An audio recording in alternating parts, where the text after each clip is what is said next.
嗨，大家好，我是熬夜。我在26岁的时候赚到自己的第一桶100万。那如果我需要重新开始的话，我会给自己这5堂课，因为它会帮助我更早的达成目标。好，那我们废话不多说，马上从第一堂课来开始吧。那我是出生在一个乡村的小康家庭，在家里面呢，我是排名老四。小时候我们家是比较贫穷的，父母呢都没有读过书。那我爸爸呢是卖烧肉的，小学3年级他就已经毕业了，而妈妈呢是小学5年级毕业之后呢就出来工厂去打工。那虽然呢我们家是算贫穷，但是还没有到很穷那种，就是还过得去，就经常会欠人家一点钱那一种啦。但是呢3餐温饱是没有问题的。那我从小呢就会跟着我的爸爸呢去卖烧肉，因为要养家糊口的关系啊，所以呢他是从周一呢到周日呢都每天都会工作的，所以呢我也是从他的身上学到一个非常优秀的品质，那就是勤奋。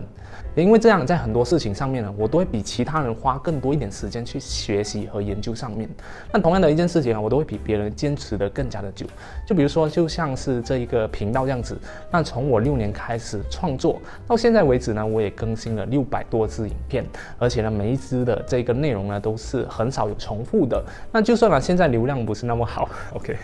那我依然呢还是坚持更新，因为对于我来说这是非常有价值的事情。那小时候呢，我家人呢就经常会因为钱而吵架，所以呢我很小的时候就对金钱比较没有安全感。很小的时候我就开始已经有存钱的这个习惯了，而且呢我在帮我爸爸工作的时候呢，我会跟他谈这个工资，他要给我钱我才会跟他工作。所以在中学的时候我也开始做很多的这个 part time， 比如装修工人啊、捧菜啊，还有去做搬运工或者是夜市摆摊等等的。最后呢也有到了一家门市去上班去做这个销售。那反正呢整个过程呢就是靠体力来换金钱。那当时呢就跌跌撞撞也存个1万块马币。后来因为一本书，也就是《富爸爸现金流象限》的 ESBI 启发了我，突然就给我带来非常大的领悟。原来我一直用这错误的方式和思维来赚钱。那这种呢，我们用体力来换金钱的方式呢，你再怎么努力都好，你的赚钱呢都是有一个限制的，就是你赚不了太多的钱，因为你的体力是有限的嘛。但是呢，大部分的人呢，我们的思维都停留在这个工业时代里面，就接受教育，考取好的成绩，然后找到一份好的工作，没有错。如果在工业时代，这是一个非常棒的建议。但现在我们活在了21世纪，那是一个非常资讯爆炸的时代。读好书、考好大学、找一份好工作的思想呢，已经变得没有什么用处了。这就是过去我一直在做的，努力成为工作的奴隶。但其实到了这个年代，有一个更好的方式，就是读好书，提升自己的技能，然后打造一门生意，然后呢再成为一个成功的投资者。这就是我所说的现金流象限的另外一赛。于是在上了大学的时候，我就不帮人打工了，我就会开始研究各种各样的投资赚钱机会，或者是尝试一些小小的生意。那当你开始做生意的时候啊，最重要的就是需求和销售。那在大学时期啊，我有卖各种各样的东西。开学的时候呢，我就卖的是日常用品，然后冬至的时候就卖汤圆，毕业的时候卖毕业花，也有卖过仙人掌或者是学生专属的记事本。那记得当时候呢，我在卖这个记事本的时候呢，我是抱着整箱书去卖的。在没有人认识我的情况之下呢，我一个人呢是可以卖完200多本的这个书籍的。那活动结束之后呢，其实我们总共呢是卖了3400本。那除了因为我以前有这个门店的销售经验有帮助以外呢，另外一点呢是因为有市场的这个需求。因为当时候呢，我卖另外一个东西就是汤圆的时候呢，同样的人群，我再怎么卖都卖不出去。后来我才发现到，原来呢需求和销售是一样重要的。我卖书的时候呢，面对的是3大种族的市场，刚好这个客制化的这个笔记本呢，大家都是蛮想要的，那么自然的就卖得很轻松。而当我卖这个汤圆的时候呢，其实只有华人，而且只有在冬至的这个时候呢，大家才想要吃而已。但是呢，我却一直呢想要卖给市场最大的这个马来人的这个市场，结果呢怎样推都没有用。最终呢，我只好逼我的朋友一个人来帮我买2到3碗，然后去送给别人这样子而已。OK， 所以说呢，不管呢你做什么生意都好，一定要确认好你的市场在哪里，你的目标受众是谁，什么情况下呢他们会使用你的这个产品。当刚刚这些答案都非常的明确，你选对了市场，再打磨自己的销售技能，那成功的概率呢就会大大的提升了。那关于销售的能力培养和学习呢，我推荐大家去看一看《影响力》这本书，或者是我的说书影片，以及《故事课》这本书和影片的。那在大学做小生意的过程当中，令我最印象深刻的就是卖冬阴。那当时候呢，我有一个机会呢，就可以拿到一个摊位来做摆摊来做生意嘛。那原本呢，我在想着，到底要卖什么东西啊？又或者是呢，可能把它出租给别人，然后让别人去卖，我就收租金就可以了。后来就突然发现到啊，我和大学几个朋友每次在房间煮的那个冬阴嘛，其实还蛮好吃的。然后在没有太多的计划之下呢，我们只用了3天的准备，然后就开档了。当时呢，我呢还有3个好兄弟，就开始呢去到处跟人家租借这个烹饪的器材，煤气啊、桌子啊、锅碗瓢盆啊。结果开业当天呢，我们才发现到，当时候那个冬阴的汤底和我们宿舍煮的味道怎么就不一样了？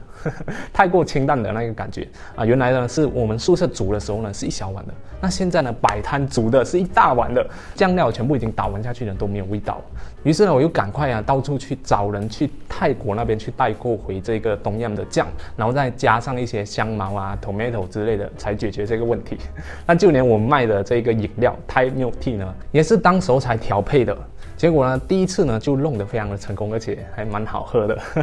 所以你可以看到，我们当时候的这个招牌和 logo 呢，都是用我自己的这个打印机呢打印出来的。后来顺利开张之后呢，也有很多的朋友和学生们来帮衬。在第1天晚上的时候，虽然还卖得不错，但是呢，我们外头买回来的这个原材料呢，其实它还卖不完。那学生宿舍呢又没有这个冰箱，所以呢，我们就到这个食堂呢去挨家挨户呢去求借他们的冰箱来去用，去收藏我们的食材。那虽然整个过程当中是非常的累，但我觉得非常值得，因为它让我知道了计划赶不上变化，你不需要一切都安排妥当才可以开始的，你只是需要有一个大概的愿景，大概脑海中有一个画面感，你就可以开始行动了。那在整个过程当中呢，所有的问题呢，你遇到它，你去解决它，都可以迎刃而解的。虽然说了那么多的这些小生意啊，其实也没有赚到多少钱，但却让我学到很多的东西，比如说这个销售啊、项目管理、人际交往、资源把控等等的，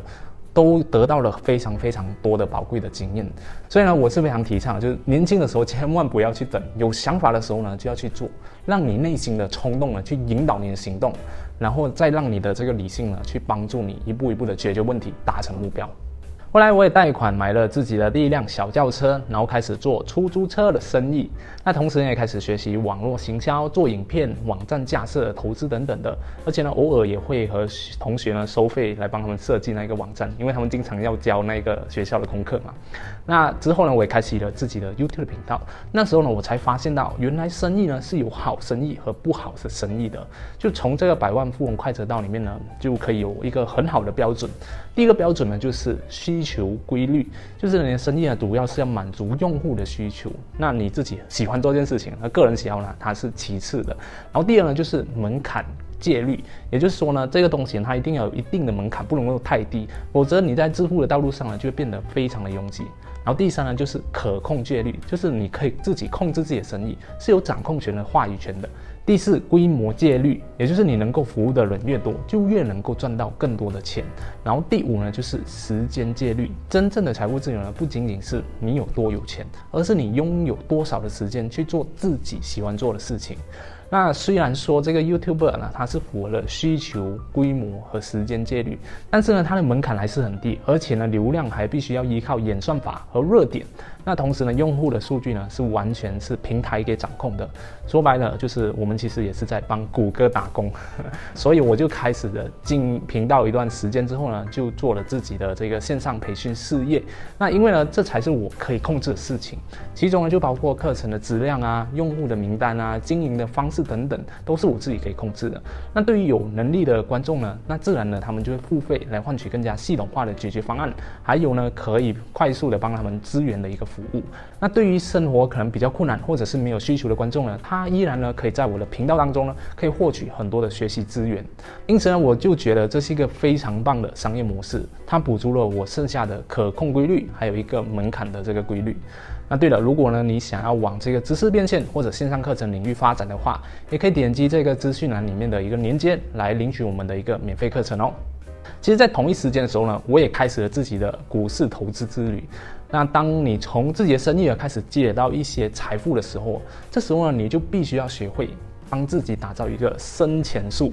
简单来说就是投资啊，投资任何可以让你的资产自动升值，或者是呢自动给你带来收入的东西。就比如说很像股票啊、房租型的房产啊、REITs 啊，或者是基金等等的。那我自己本身呢比较喜欢研究科技和商业，在大学的时候呢就会订阅一些有关于 Business Insider 的这些报告来去看的。那自然的我的选择就是股票了。那我自己本身呢就是从20岁开始实行这个价值投资的。那在26岁的时候呢就赚到自己的第一桶100万。那我可以说股票带来的收益和这个事业的收益呢各占一半。那在这个 lesson 当中呢，我学会的是不能只看表面的风光，还要了解背后的一个运作。好的生意呢，往往是有规模效应的，而且呢，边际成本是足够低的。也就是说，你不会因为一个用户或者是多一个销售，就会有更多的成本，包括你自己付出的时间，包括你付出的金钱，或者是你要招聘的这个人才等等。所以呢，这就是我说的这个好的生意跟不好的生意的一个区别。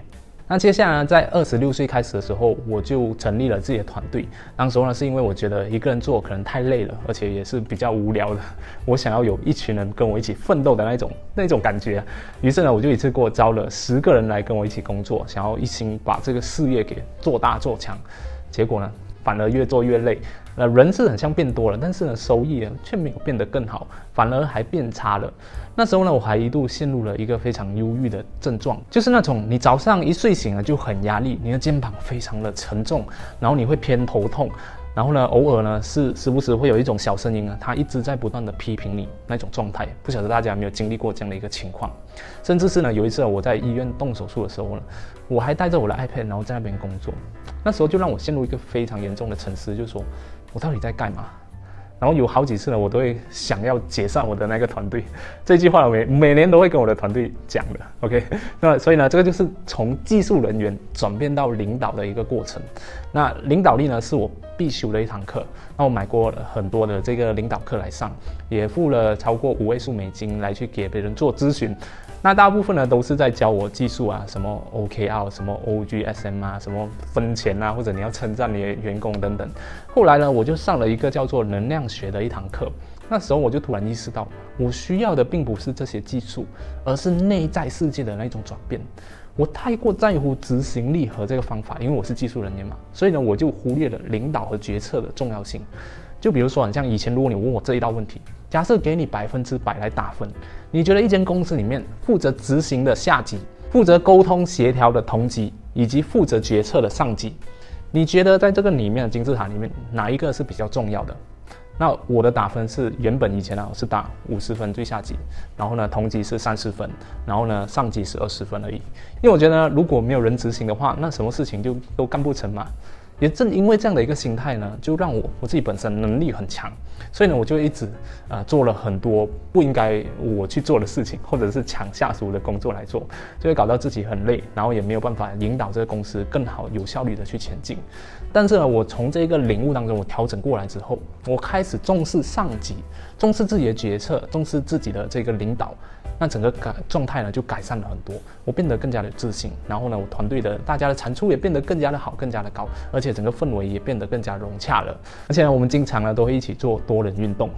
那虽然呢，现在的这个企业运营还是有一点复杂或者是混乱，但更加重要的是呢，我变得更加的能够和自己自处，自然的也能够吸引到和我配合的人。那不适合的人呢，他们自然的也会离开，然后就开始发展出了一个比较独特的领导风格。那我觉得呈现最真诚的自己，明确的表达自己的期望，并且呢虚心的请求帮忙，就是一个最好的领导风格。因为从小呢，我家是属于比较贫穷的，所以经常呢会被别人看不起，或者是呢经常需要要求、请求别人来帮忙这样子。所以我小时候呢是非常没有自信的。但后来因为史蒂芬·科维的《7个高效能人士的习惯》这本书，他的一个主张就是积极主动，他改变了我对自己的看法。